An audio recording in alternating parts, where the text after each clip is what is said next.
بكمال الخصوصية فاستودعت هذا النور المبين أسلم وبطون من شرفته من العالمين فتنقل هذا النور من صلب آدم ونوح وإبراهيم حتى وصلت يد القديم إلى من خصصته بالتقريب وأبيه الكريم عبد الله بن عبد المطلب ذي القدر العظيم وأمه التي هي في المخافي آمنة سيئة الكريمة آمنة فتلقى وصوف عبد الله خلقه إلى البطع فيها. Bismillahirrahmanirrahim. Subhanallah, alhamdulillah, wa la ilaha illallah, wallahu akbar. Allahu akbar wa lillahil hamd, adada khalqihi wa nafsihi wa zinata arsy wa midada kalimatihi. Sebelum mengucapkan salam, boleh antum enggak? Oke. Beli buah di tempat Pak Robi. Ulang, orang kompak. Beli buah di tempat Pak Robi. Janganlah kita suka berkelahi. Selamat memperingati hari Maulid Nabi. Semoga hidup ini selalu diberkahi. Assalamualaikum warahmatullahi wabarakatuh.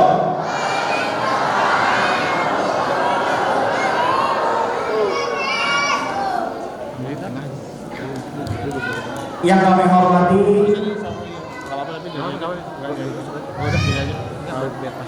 Ketua DKM Nurul Hikmah Bapak Iwan Marwan MPD yang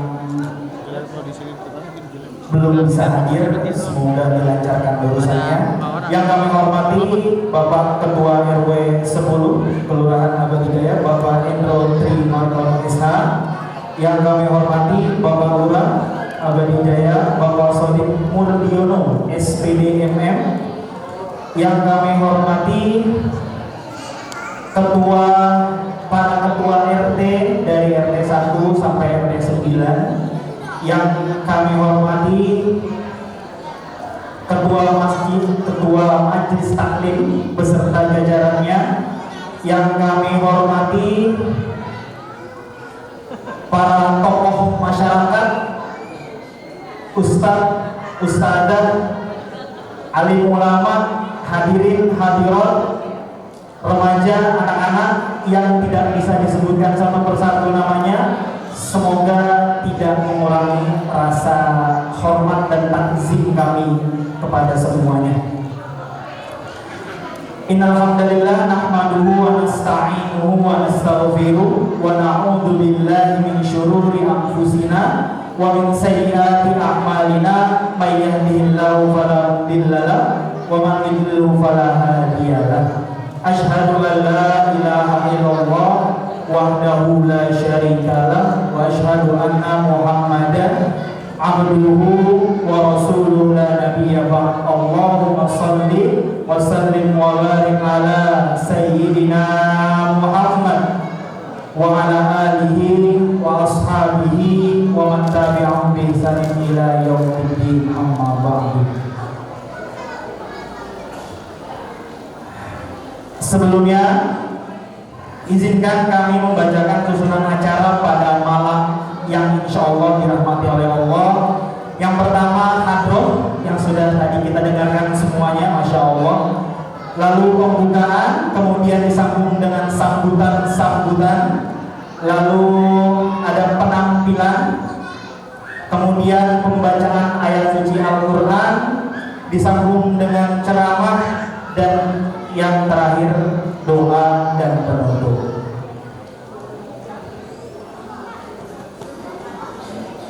Berlanjut ke acara berikutnya, yakni sambutan dari Ketua DKM Nurul Hikmah yang akan diwakilkan oleh Bapak Subandiyatno SS.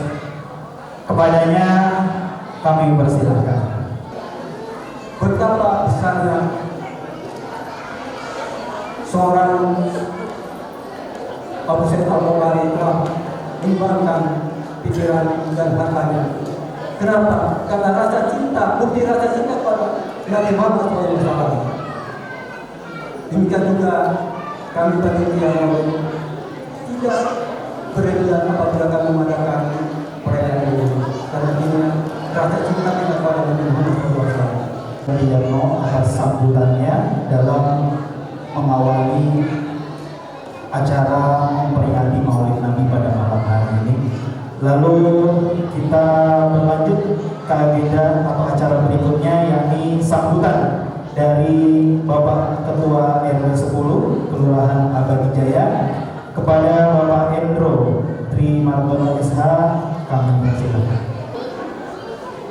Pada kesempatan ini izinkan saya untuk menyampaikan rasa syukur dan terima kasih kepada seluruh pihak yang telah berkontribusi dalam terselenggaranya acara ini. Terima kasih kepada Bapak Endro atas sambutannya. Lalu kita beranjak ke acara berikutnya, yakni sambutan dari Bapak Kelurahan Abadi Jaya yang insya Allah akan dibawa langsung oleh Bapak Sodik Murdiono SPDM. Kepadanya kami persilakan. Sebenarnya saya ingin lama-lama karena hari ini ada juga di RW 29. Mungkin selesai sambutan ini Pak RW, para ustaz, para ustazah, para RT, mohon izin saya untuk tidak sampai selesai. Insya Allah kalau guru kembali ke sini lagi karena saya ingin tahu dan ingin mendengarkan ceramah dari Letkol. Nah ini namanya sudah ada ya? Ada. Di bawah ya. Letkol Kiai Haji Harun Arasin SKG MA, banyak sekali gelarnya, panjang dan lama kayak coki-coki. Ya. Duduk sendirian tanpa kekasih. Cukup sekian dulu dan terima kasih. Ada apa yang terakhir? Dibisikin. Aura kasih mandi di kali. Terima kasih. Insya Allah kita akan kembali. Hadanallah wa iyyakum ajmain. Wassalamualaikum warahmatullahi wabarakatuh. Terima kasih kepada Bapak Lurah Abadi Jaya, Bapak Sodik Murdiono SPDM atas sambutannya. Semoga bermanfaat bagi kita semua yang hadir pada malam hari ini. Sebelum beranjak ke acara selanjutnya, yakni penampilan yang akan dibawakan langsung oleh anak-anak dari madrasah dan juga teman-teman lainnya, saya ingin memacu semangat hadirin hadirat yang ada di Masjid Nur 5 pada malam hari ini. Caranya gampang, ya. Tinggal nyaut alaika. Apa? Oke, kita coba ya. Ya Nabi salam. Alaika. Ya Rasul salam. Alaika. Ya Habib salam. Alaika. Sholawatullah. Lagi ya? Udah cukup aja ya. Oke, lanjut kepada acara selanjutnya, yakni penampilan yang akan dibawa langsung oleh adik-adik teman-teman kita semua yang sudah siap dari tadi. Kayaknya udah nggak sabar nih, ingin menampilkan penampilan Islami tentunya, entah dari hafalan, hadis dan juga tilawah. Oke, mari kita sambut bersama dengan suara atau gema takbir 3 kali. Allahu Akbar. Allahu Akbar. Allahu Akbar. Oke.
ومقام وجود الإله على وجود التثبيت وأرسل الملائكة بالتبشير العالمين تعيد الغرب كشفت فينا هذا المصدر على ظهوره وجود هذا المولود فخلق سبق الكمال من النور أنعمون وبز الحامد المحمود موضعين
Alhamdulillahirrahmanirrahim. Semoga acara kita pada malam hari ini berjalan dengan lancar dan diridhoi oleh Allah Subhanahu wa Ta'ala. Amin ya rabbal alamin.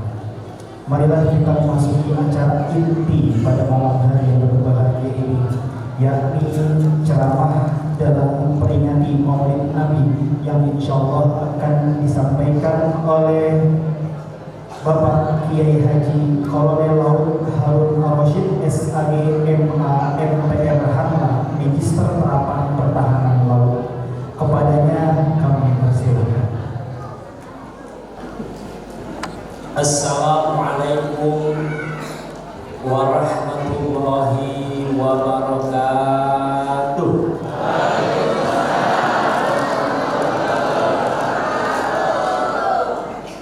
Kenapa beli beras? Tidak lupa membeli minyak. Yang barusan jawab salam keras, saya doakan duitnya banyak.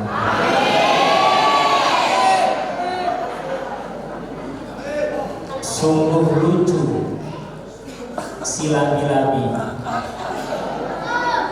wajahnya hijau bak daun pandan.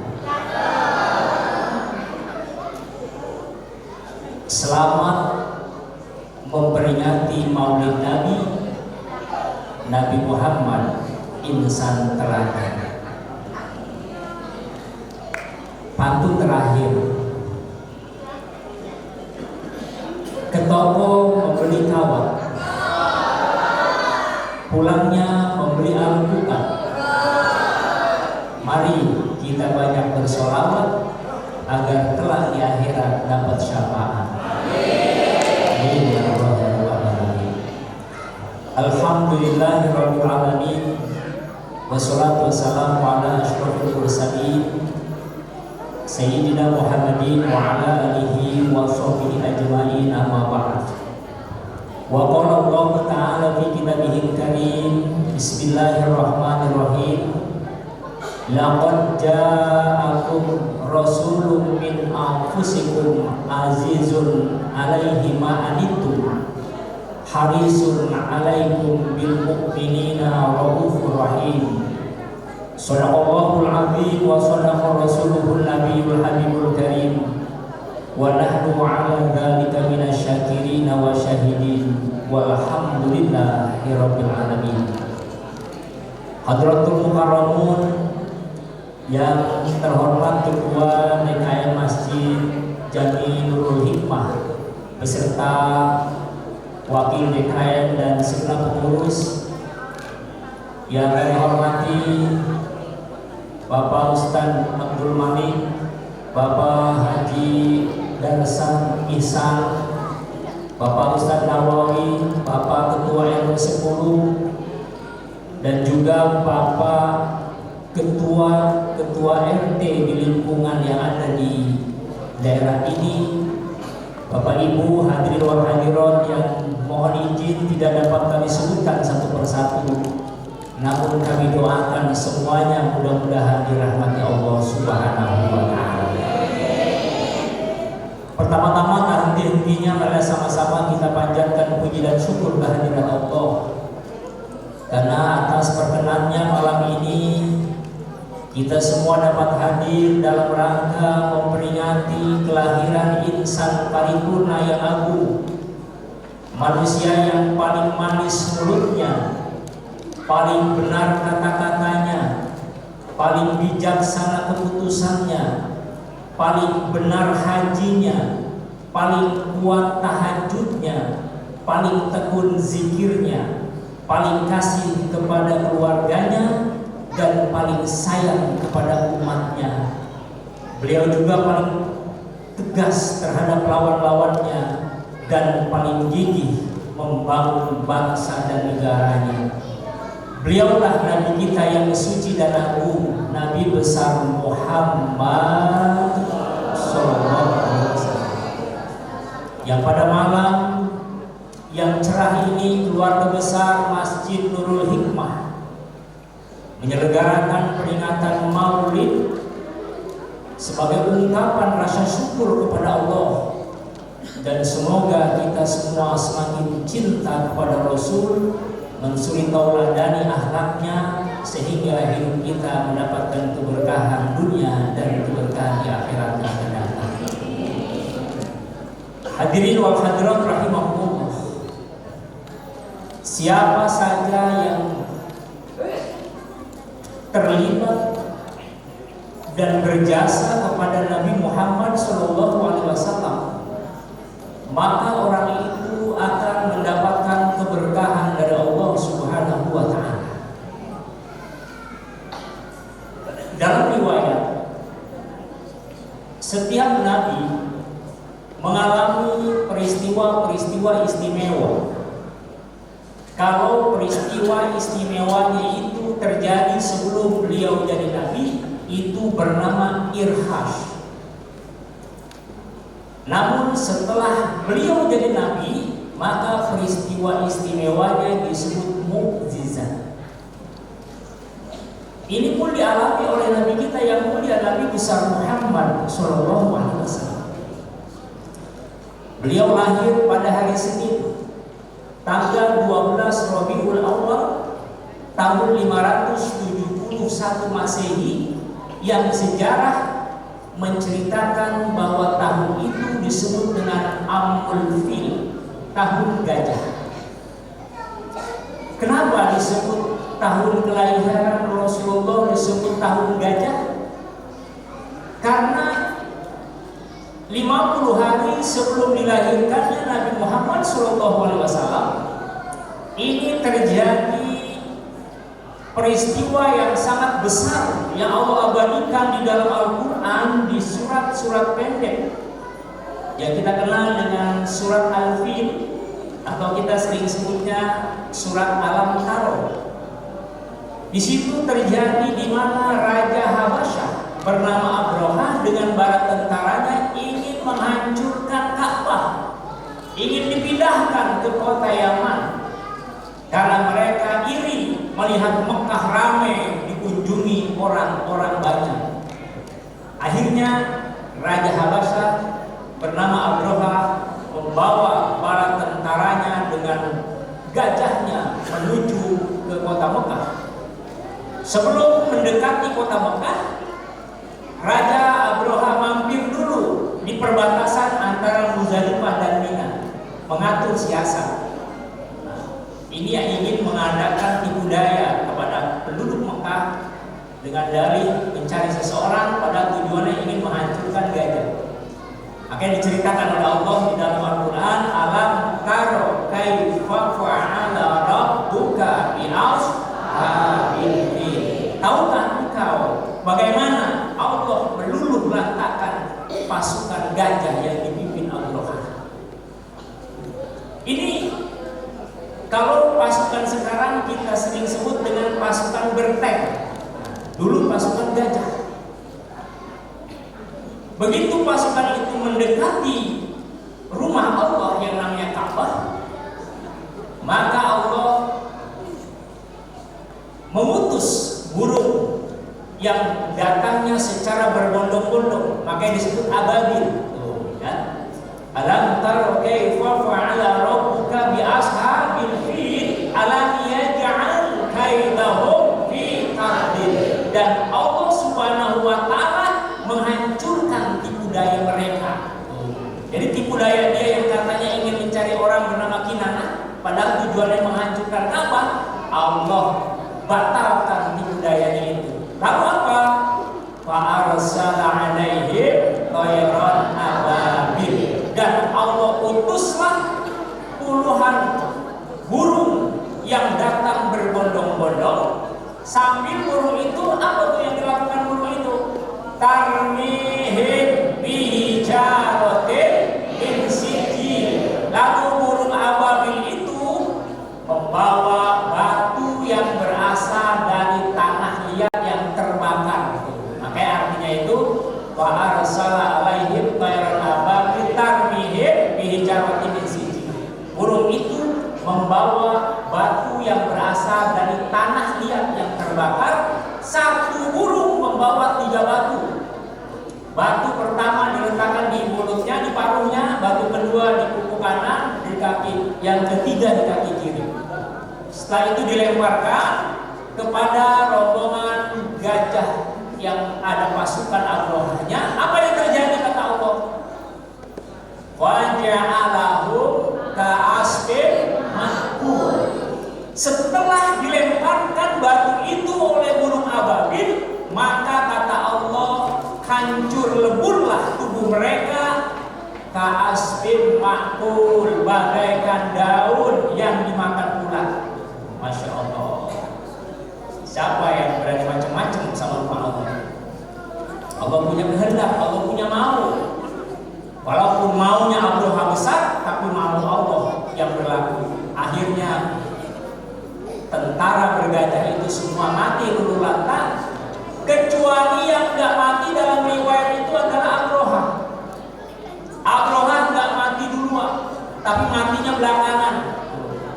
Dia matinya bukan terkena batu itu, tapi dia matinya terkena radiasi dari asap batu itu, sehingga terkelupas kulitnya, terkelupas dagingnya, tinggal jantungnya, akhirnya mati. Tujuannya apa? Allah ingin lihat siksa Allah berlaku buat Abrahah. Mudah-mudahan ini dapat kita ambil hikmahnya agar kita semakin yakin terhadap Allah Subhanahu wa taala. Amin ya Allah ya rabbal alamin. Itu terjadi pada kapan? Pada 50 hari sebelum dilahirkannya Nabi besar Muhammad sallallahu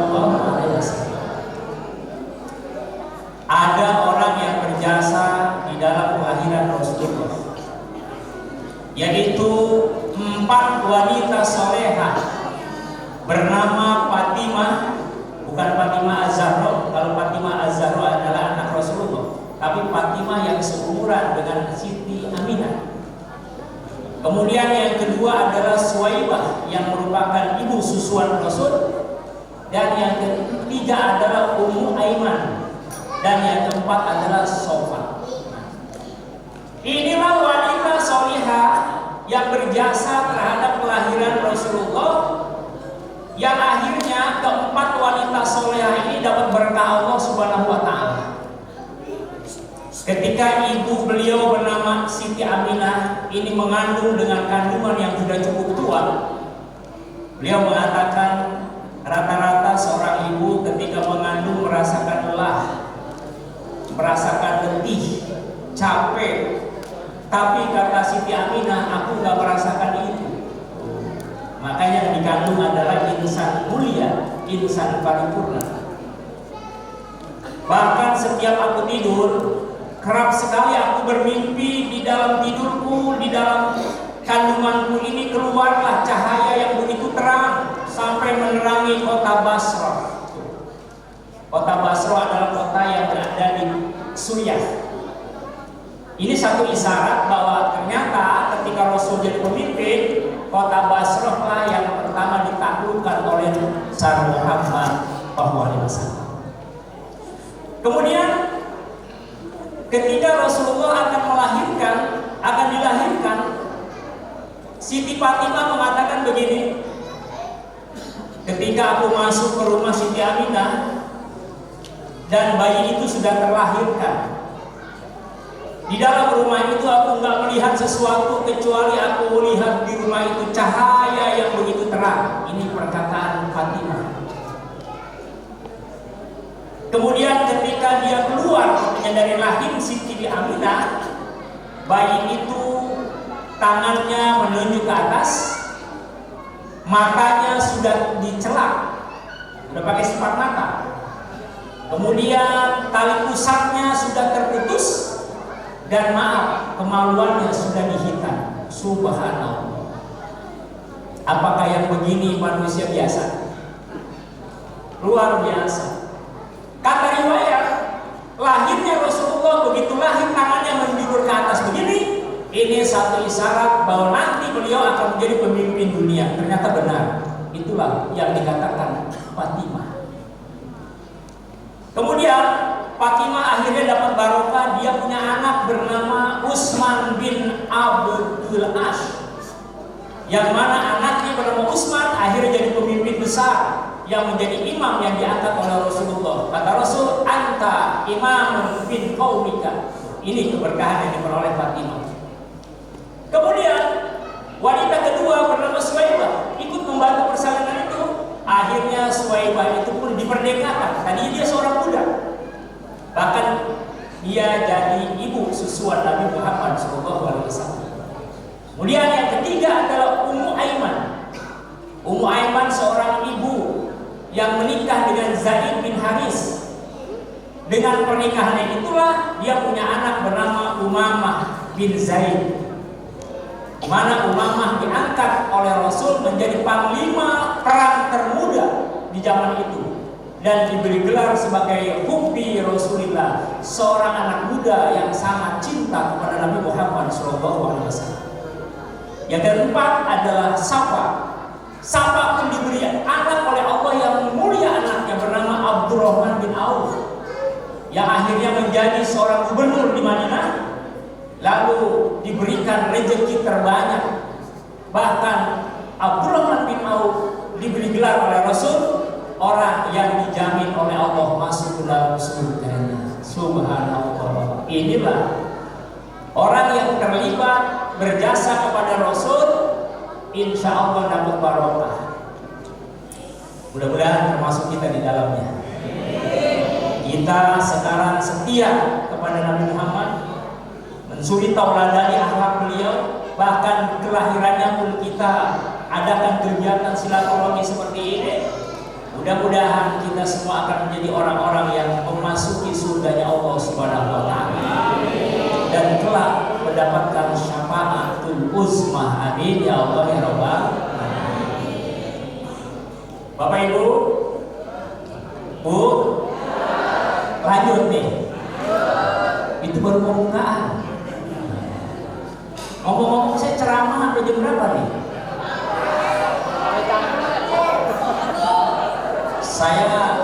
Rumah saya di Bogor, di Tanah Sareal. Jadi perjalanan 1 jam kurang lebih. Makanya tadi begitu berangkat habis maghrib dari rumah, saya rencana ceramah di kota Depok ini malam ini sampai setengah 12.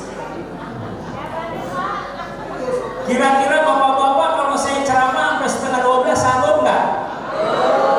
Ibu-ibu yang belakang sanggup nggak? Bapak, ibu sanggup, maaf saya mau orang sanggup. Insya Allah 30 menit lagi ke depan ya. Hadirin wal hadirat rahimakumullah. Kita dijadikan umat Nabi Muhammad di akhir zaman ini satu anugerah yang luar biasa dari Allah. Bersyukur kita, beruntung kita. Karena diutusnya Nabi Muhammad ke alam dunia ini adalah nikmat terbesar kata Allah.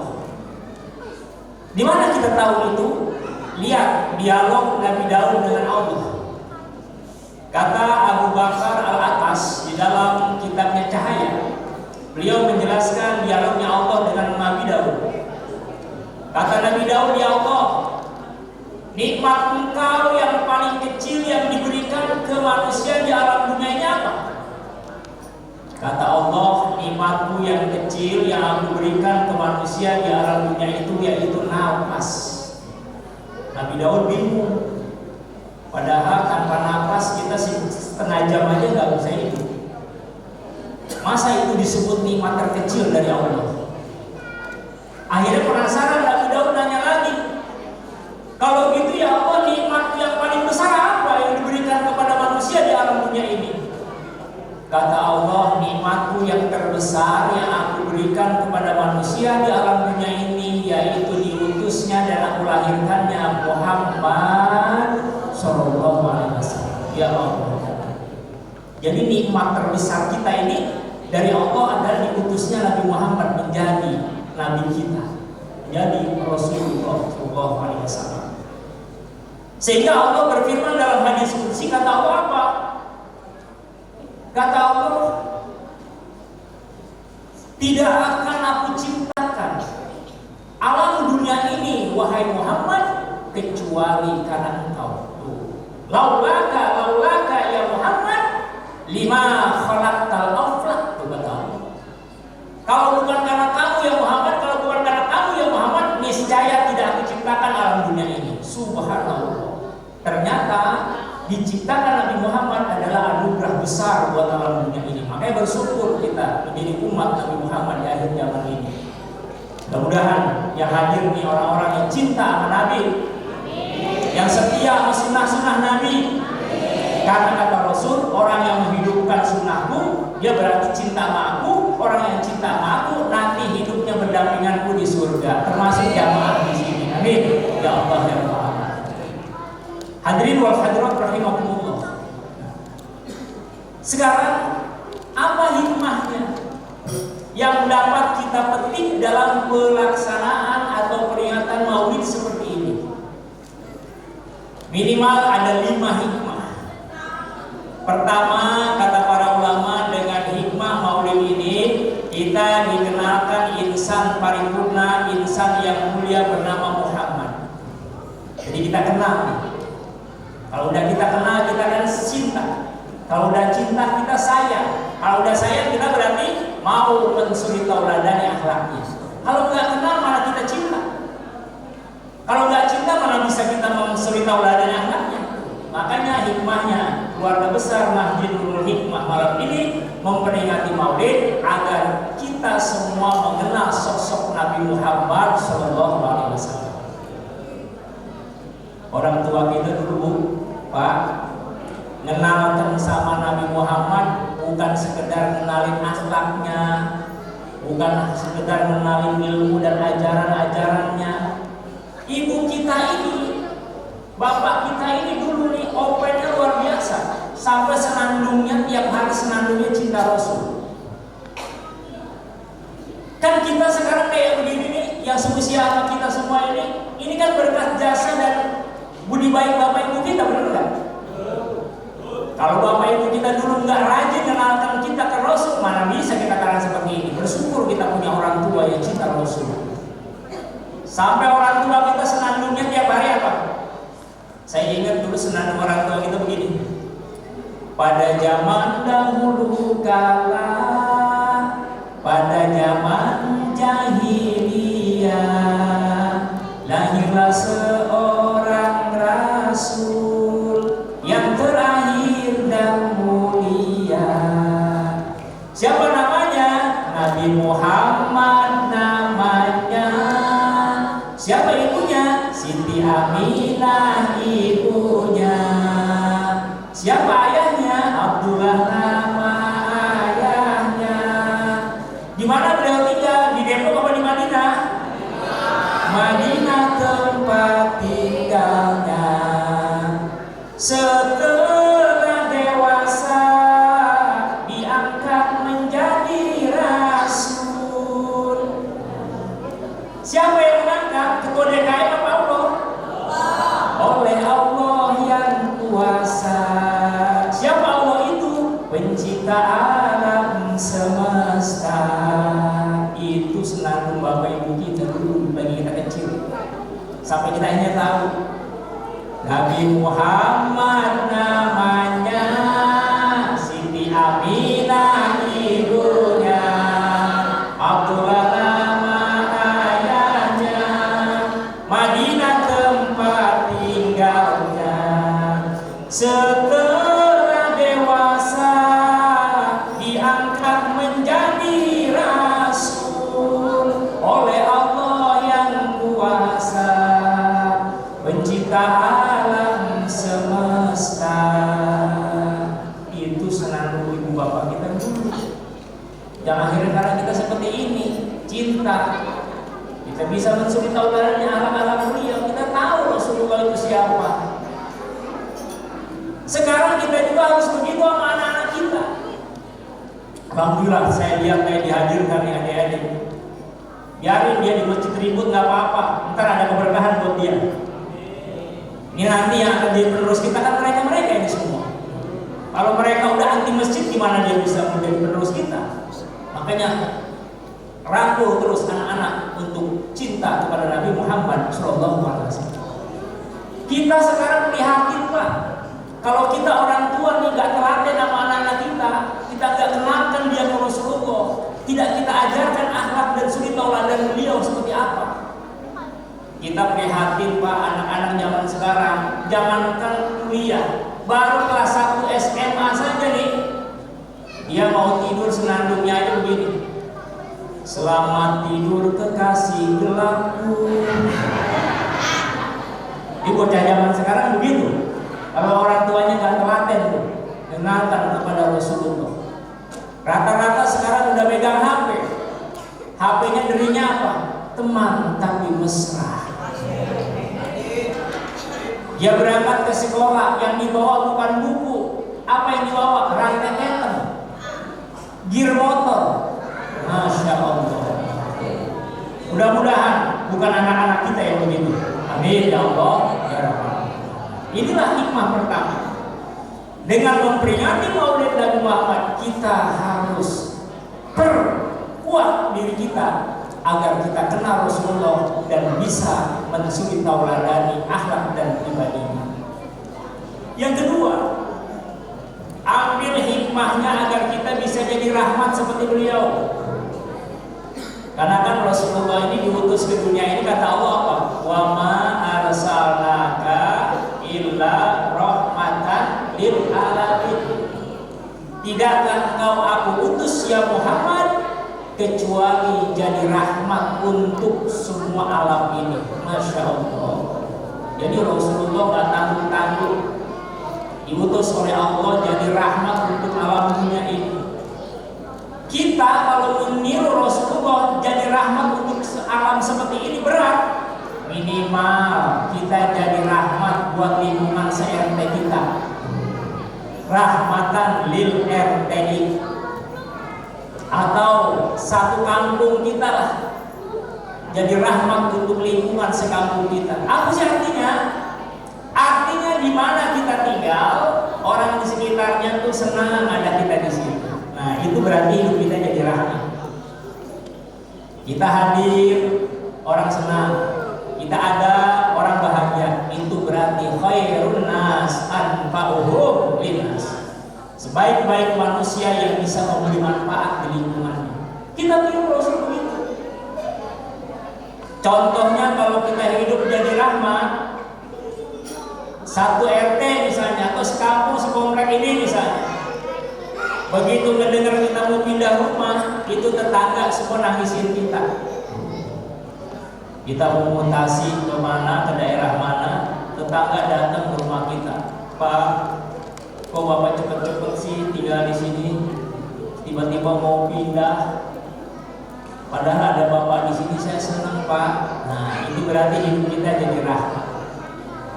Istri kita, ibunya didatengin juga ke tetangga. Ibu, kok ibu tiba-tiba mau pindah, kenapa sih Bu? Ntar kalau ibu pindah saya ingin duit sama siapa? Itu berarti kita jadi rahmat di situ. Alhamdulillah. Mudah-mudahan nih yang hadir di sini semua orang-orang saleh dan solehah. Hidupnya rahmat buat lingkungan. Kita tiru Rasul. Ketimbang kita hidup bukan jadi rahmat, malah jadi laknat. Apa kalau hidup jadi laknat? Hidup jadi laknat itu artinya di mana kita tinggal, itu tetangga kita gak ada yang betah.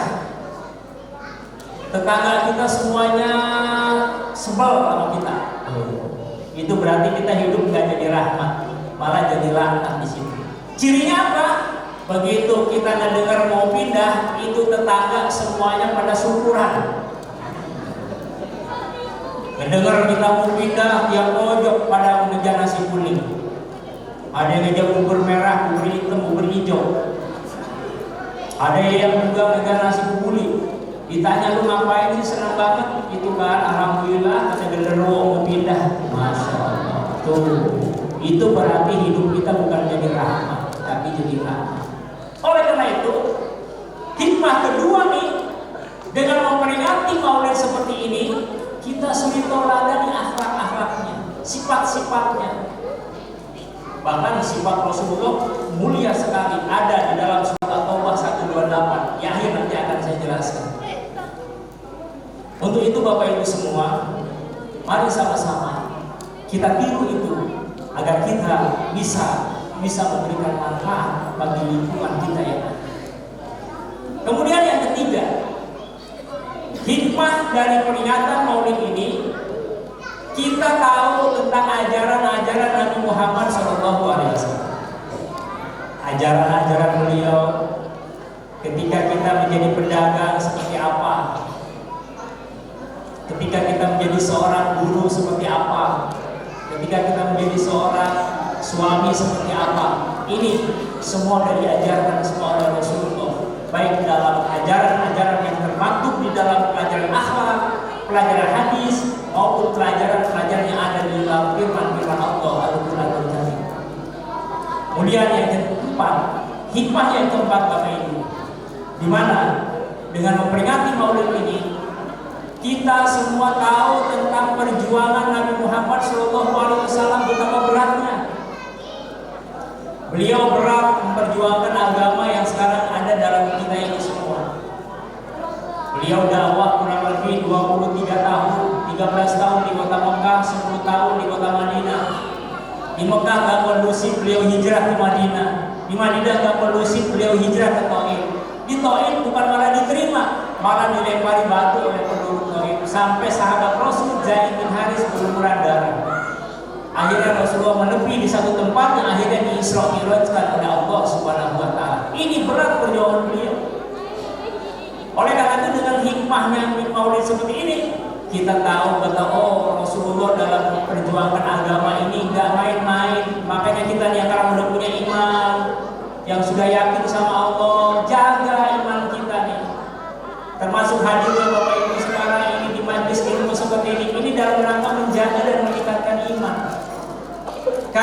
Iman kita ini beda dengan iman malaikat. Kalau malaikat imannya wala yajid wala yanqus, nggak pernah naik, nggak pernah turun, stabil.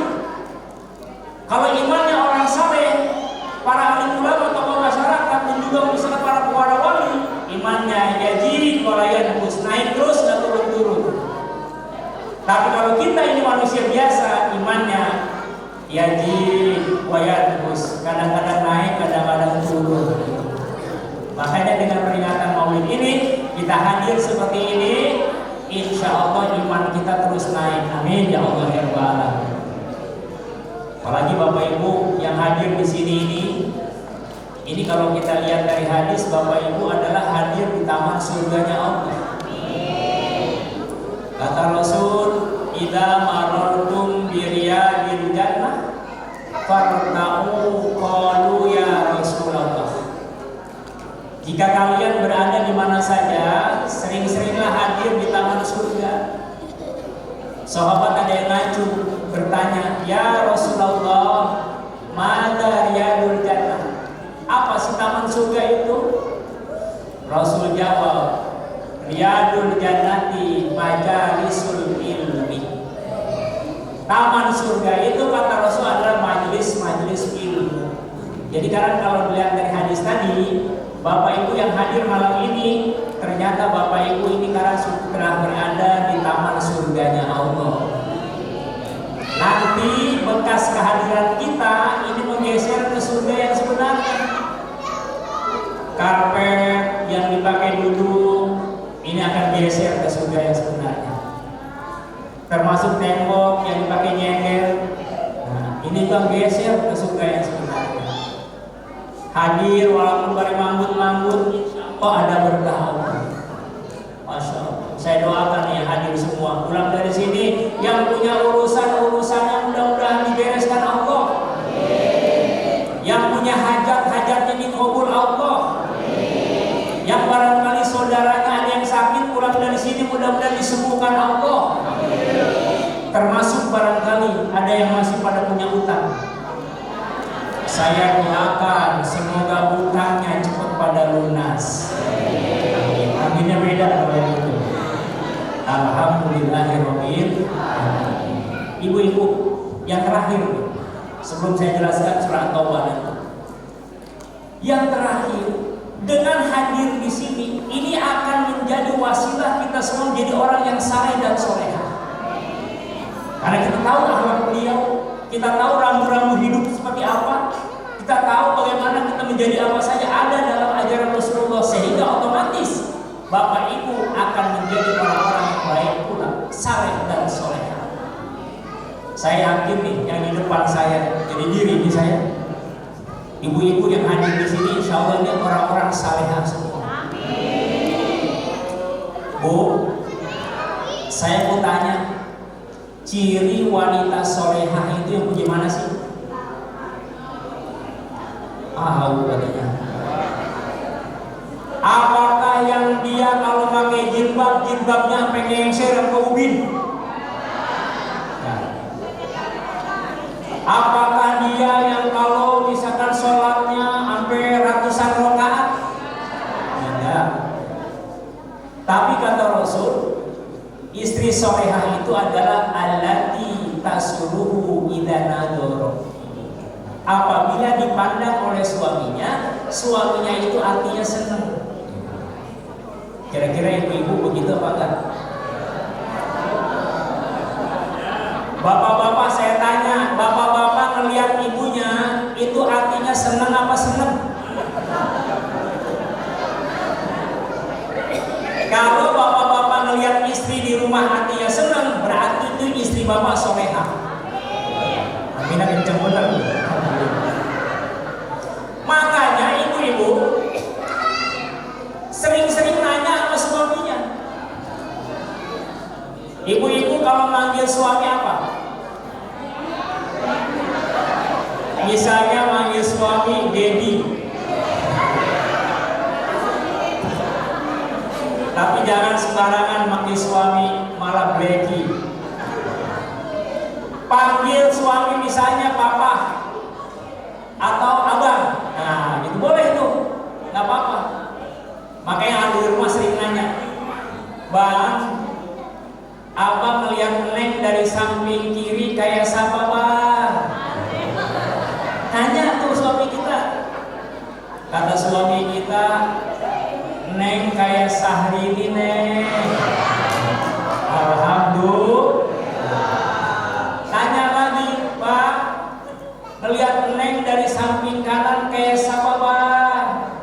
Kata suaminya, Neng kayak Sophia Lacuba Neng. Alhamdulillah. Kalau dari depan kayak siapa Bang? Dari depan Neng kayak Luna Maya Neng. Kalau dari belakang kayak siapa Bang? Dari belakang kayak Mak Lampir Neng. Tuh. Jadi ibu, jadi istri soleha itu sederhana, yaitu ketika kita dilihat oleh suami kita hatinya seneng. Tuh, istri soleha itu begitu. Makanya kita kalau di rumah itu wajib bersolek. Kadang-kadang kalau nggak tahu ilmunya nih ibu-ibu bersoleknya mau arisan doang, mau kondangan doang. Begitu di rumah kadang-kadang dia lupa. Kadang-kadang ibu-ibu di rumah pakai dasternya yang itu wae. Sejak nikah sampai sekarang nggak ganti-ganti. Kadang-kadang di belakang ada tulisannya Hello Kitty. Tembok-tembok udah pada dobol belakangnya. Tapi bukan ibu yang di sini, insya Allah. Kadang-kadang di rumah pakaian seadanya, rambutnya riang-riangan, dikuncir, percis kayak promotor tinju zaman dulu Donkin. Coba seperti itu. Gimana suami mau betah di rumah? Itu jadi tadi tuh resepnya tadi, ketika dipandang suami hatinya senang, makanya bersolek, berdandan. Ketika suami pulang dari mana-mana ketok-ketok pintu rumah, ini istri itu katanya dapurnya harus ramai. Dapurnya harus ramai. Begitu suami ketok-ketok tok, wah dapurnya bukannya bunyi penggorengannya dilempar-lempar, bukan. Artinya ramai dengan kehidupan di dapur, masak hangat. Begitu pintu dibuka, suami bilang Assalamualaikum. Istri wajib segera menjawab salamnya. Habis dijawab salamnya apa? Kata agama, segera rebut tangan suami. Tuh, rebut tangan suami. Apain? Rebut cium tangannya.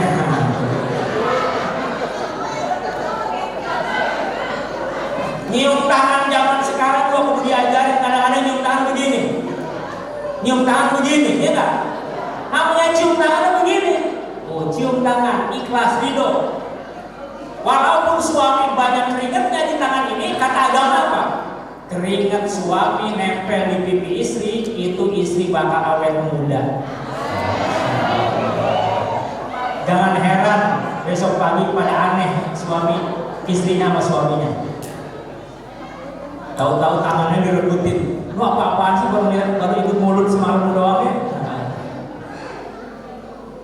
Daripada ibu-ibu, ya kita ini kadang-kadang lupa yang begitu. Wah, kadang-kadang kita ini bersolek berlebihan. Saya mah katanya pakai bedaknya aja Renko. Tempo-tempo pakai Revlon nomor 2122. Terus tanda-tanda harus selesai ceramah. Dikit lagi Bu. Nah, ya. Jadi begitu dicium tangannya, apa yang harus dilakukan? Istri yang baik, sebelum suami minta, tawarin duluan.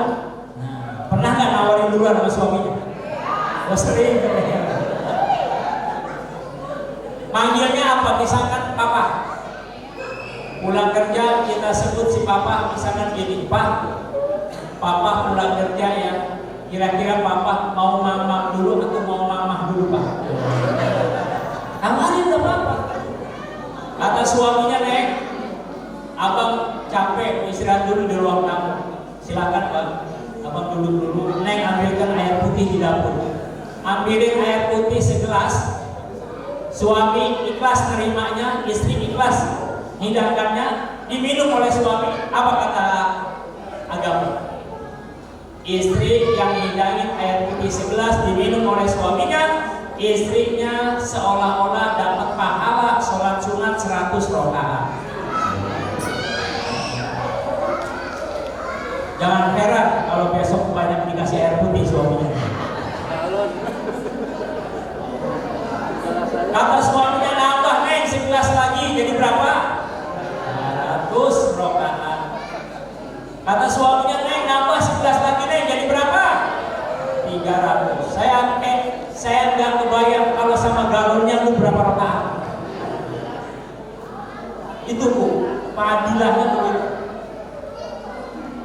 Jangan kita istri di rumah kadang-kadang lupa. Mentang-mentang suami sibuk, kita juga sibuk.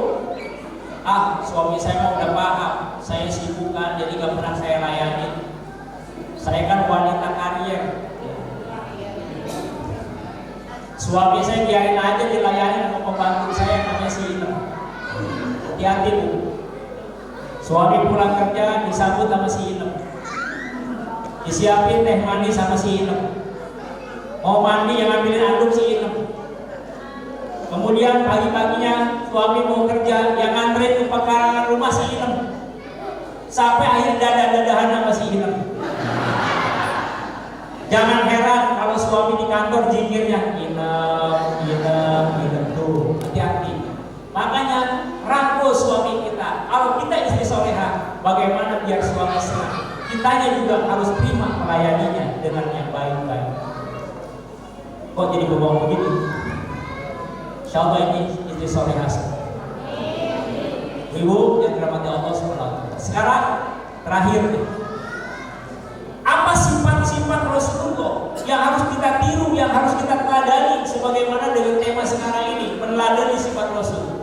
Yuk kita baca sama-sama di penghujung pengajian kita malam ini.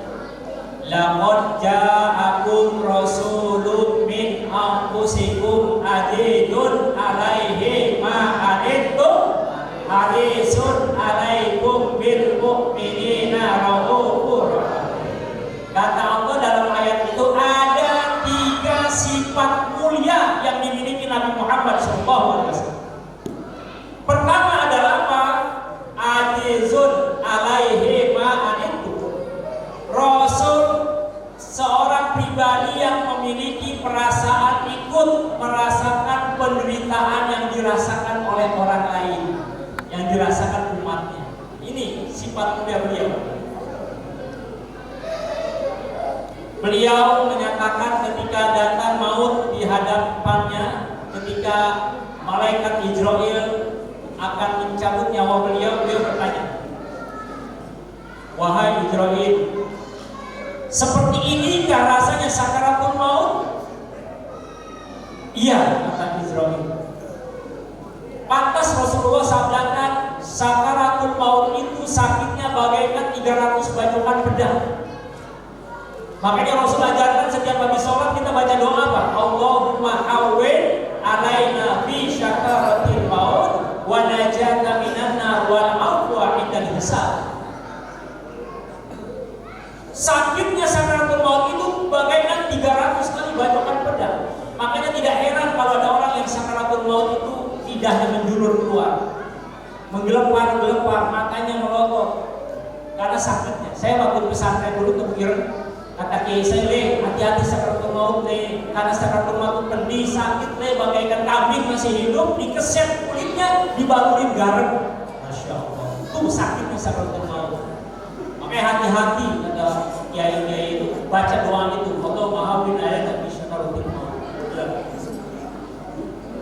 Seperti ini karena rasa sakitnya, wahai Ibrahim. Iya. Dan apakah dirasakan semua oleh umat nanti rasa sakit ini? Iya, kata Ibrahim.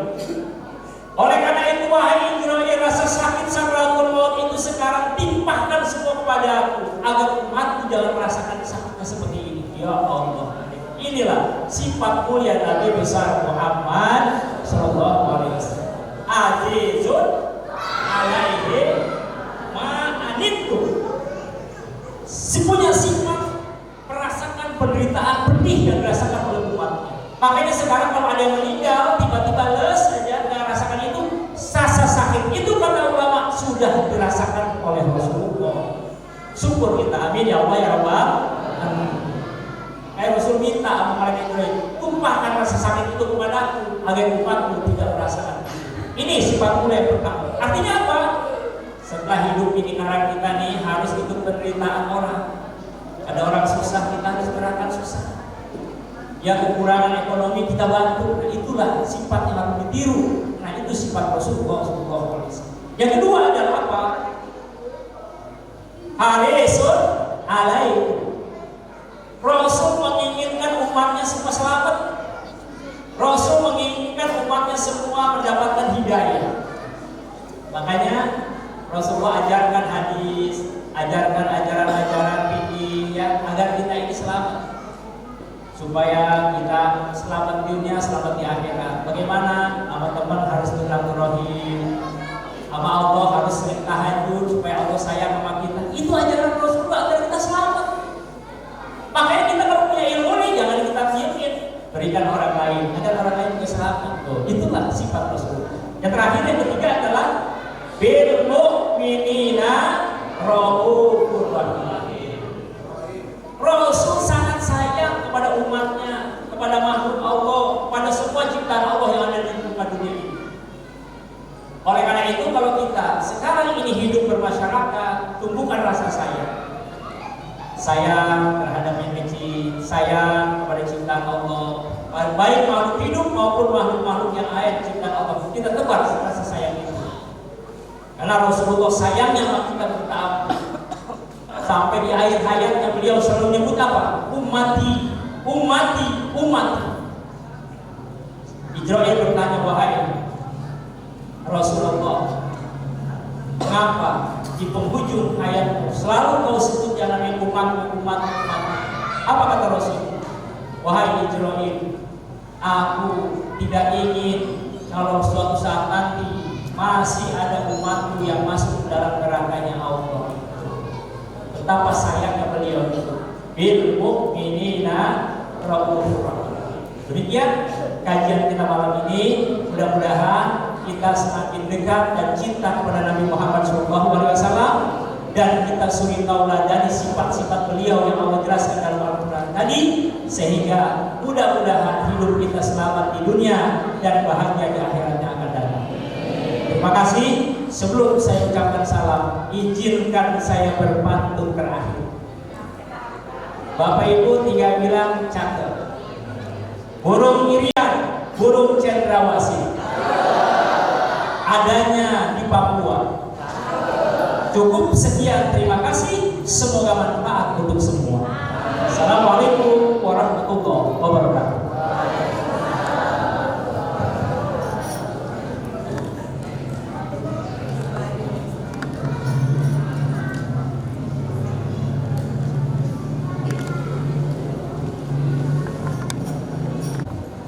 Terima kasih kami aturkan kepada Bapak Kiai Haji Harun Ar-Rasyid atas ceramahnya yang insya Allah bermanfaat untuk kita semua. Semoga bisa menambah keimanan dan ketakwaan kita pada malam hari ini. Baik, acara berikutnya yakni doa sekaligus penutup yang akan dibacakan oleh Ustaz Nawawi. Kepadanya kami persilakan.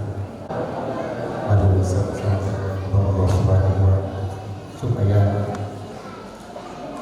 awal barakahnya jadi kepada Allah Subhanahu wa ta'ala. Allahumma shalli wa sallim ala sayyidina Muhammadin wa ala alihi wa sallim wa radhiyallahu tabaraka wa ta'ala min sayyidil ashabi rasulillah amin Allahu akbar.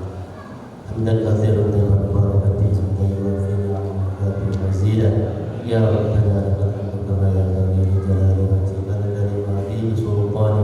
اللهم صل على سيدنا محمد صلاة تنجينا بها من جميع الأهوال والآفات وتقضي لنا بها جميع الحاجات وتطهرنا بها من جميع السيئات وترفعنا بها إنك على الدرجات وتبلغنا من الصرغايات من جميع الخيرات في الحياة وبعد الممات. اللهم اجعل هذا جمعنا جمعا مرحوما وتفرقنا من بعده تفرقا معصوما برحمتك يا ارحم الراحمين. ربنا انفعنا بما علمتنا رب علمنا الذي ينفعنا رب فقنا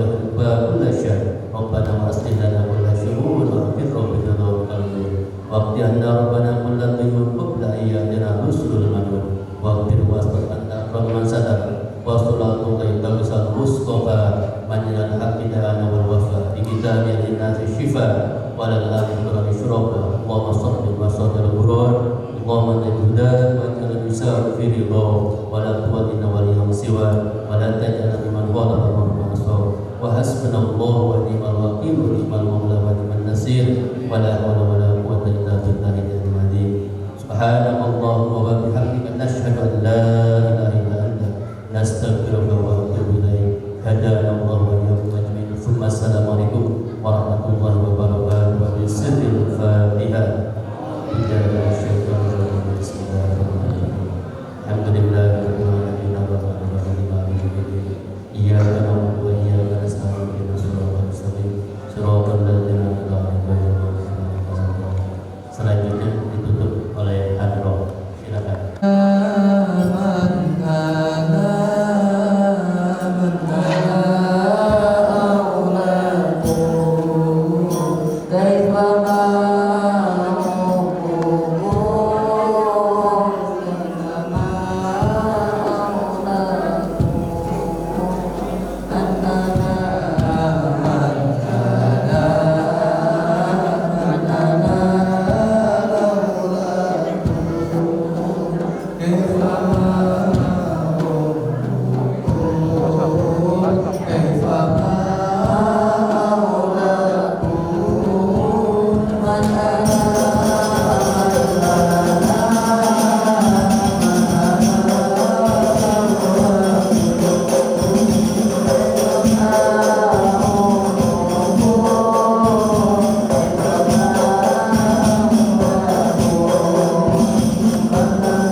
Yang sekali lagi kami aturkan terima kasih.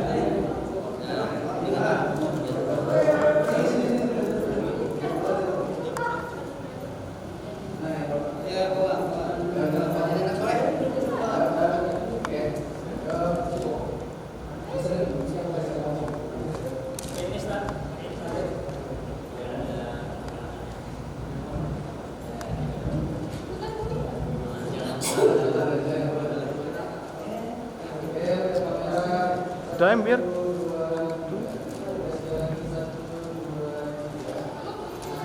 Udah sana buruan duduk.